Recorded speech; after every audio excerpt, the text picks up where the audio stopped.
And they're having a lot of it right now in junior hockey because they've launched this huge lawsuit that the players should be entitled to receive more than they're receiving right now. The OHL, or at least the Canadian Hockey League's fighting it. We also have a situation where... Oh, I never heard this. Yeah, this just came up. Big news. This is big news, Phil. Yeah, and there's a situation that the players get like $60 a week, right. but the OHL, the Canadian Hockey League, gives them an education, right? So they can go forth and get a university scholarship. Yeah, plus living expenses, food, big. It's big. Hey, Perry, ask Phil what he made playing in St. Catharines. Okay, Phil, what did you make when you played in St. Catharines? $57.50. So we're getting paid now $60 a week. Nothing has changed. Is that correct? That's my point. That's what they're saying. So $50 a week is the most you could have gotten in those days, and I'm a little surprised, but there's a lot of under the table, isn't there? But they're also getting that's the point, Phil. Exactly what you said. They're also getting a university education, which they didn't get way back when. They're then. not being quantified and not being put on a balance sheet. Yeah, and that's all going to come out in court. And this court now, because of this shit, it's all going to come out that they're all being looked after. Yeah. Then they worry. Then now they try to ruin junior hockey. 100%. This is going to be. Taking the dirty laundry out after the family's looked after itself for a long time. Yep, and you know what? It'll be a mess. It'll be 8 years, and the guys that are going to benefit from 8 years from now won't know what they're talking about. It's just. But here's my problem. Junior A hockey for me is amazing. But what's amazing about junior A hockey is how it rallies a small community together. Right? The kids that are playing there. They're basically adopted and housed by all the fans there. They look after them. They're fed. They're deemed as gods. It's the only big entertainment. Phil, you know that the Sioux Greyhounds are an institution in Sault Ste. Marie, right?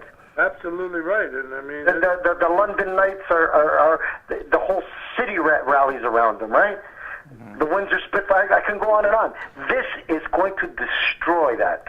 Well, I don't know about that. Like you said, Frank, if just play devil's advocate here, if the town, are lionizing these guys, if they're paying money every Thursday night or whatever it is to go see them, why not cut in the players for a little bit more? Because of what we just said, the players are being cut in for a little bit more, or maybe a lot more, because there's a lot of stuff going on under the table. Well, let me ask you this, Carlin. Do you think the junior hockey, the guys that own junior hockey teams are making a lot of money? No, I don't. Not by any stretch of the imagination. Well, they aren't. No, they're not. They're not. I owned one. Believe me, I know. Yeah. No, but there's no money in it, and unless you have you're very rich and you want a tax shelter, right? It's an appreciating asset if you're in a major market like London or the Sioux, but you're losing big money. Well, the thing is, if you let's say your budget for the year is in junior hockey about $4 or $5 million now, probably with all the travel. Billy, what do you think about? Is it less than that? Well, no, I don't want to. $5 million sounds pretty accurate, Phil. Yeah, to me it's just a bit high, but I might not have my thinking cap on. That's a lot of money. I would say $5 million. A modest budget to run a team, travel, food, equipment. You're paying for everything, right? No. At the end of the year, with all those people you're employing, regardless of whether they're getting paid the right amount or not, is you make $500,000. You might.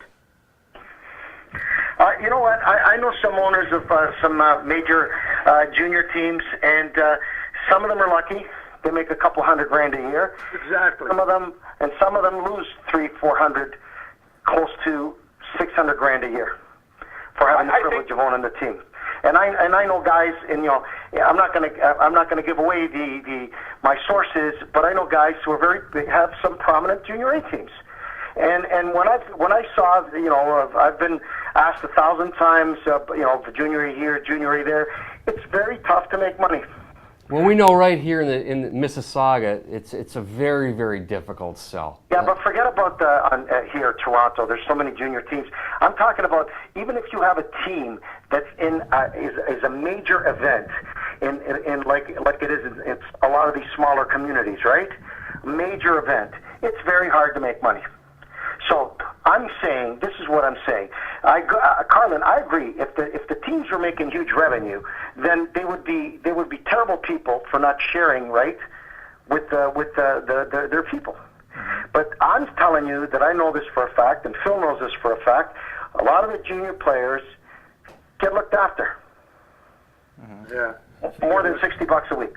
Phil, you said you got less than $60 a week. We're saying now they get $60 a week, and yet Sheldon just pointed me out the cost of living. $60 in 1961 is $480 today. Everything's paid for them, and again, you guys are just basically putting that $60 in front of you, and you don't see the other stuff to get a lot of fringe benefits. Wait a minute. First place, the team probably pays for the building, pays for their housing, whatever. Everything, and the meal money, and everything. But they did that back in your day as well, did they not, Phil? In the small communities, they get everything handed to them. I got paid $57.50. I paid my own room and board $17.50 a week. Okay. Wow. Yeah, that was. Yeah, they don't do that anymore. I was at 60, but I was 2 pounds over the weight he wanted me at, and he took $2.50. That asshole. And you guys, tell them about the steaks. You guys got a couple of freebies, and then the rest you paid for. Yeah, well, that's right. And we look. For me, I was treated fine. I was 17, 18, 19 years old, and I worked in the summertime at the steel mill, so I was okay. And then, in fact, in junior in St. Catharines, I didn't go to school. I had a job as a janitor with a desk. How you figure that one out? Listen, a friend of mine housed 2 junior A kids. Look, him and his wife gave them free room and board, looked after them, and they become very close. It becomes like another family, right? Yes, sir. And these communities, the way they treat these junior teams, the way the Sioux residents, the citizens of Sault Ste. Marie treat their team is unbelievable. It is unbelievable. It's unbelievable. But it's the only game in town. Yeah, it's the only game in town. That's the way a junior A team should be. I mean, that's why I believe it's very fucking problematic that this is going to happen. It's going to destroy this sanctuary that these small communities have for entertainment, Billy. Well, you know what? I'm not at all interested in being a party to the lawsuit. I'm with you. I don't think that they can find a better way to do it. There's lots of money being made that isn't being made off the back of one like the Belleville Bulls. But they get so much money from the drafting of NHL players. They get so much money from Hockey Canada because of the players they send up there.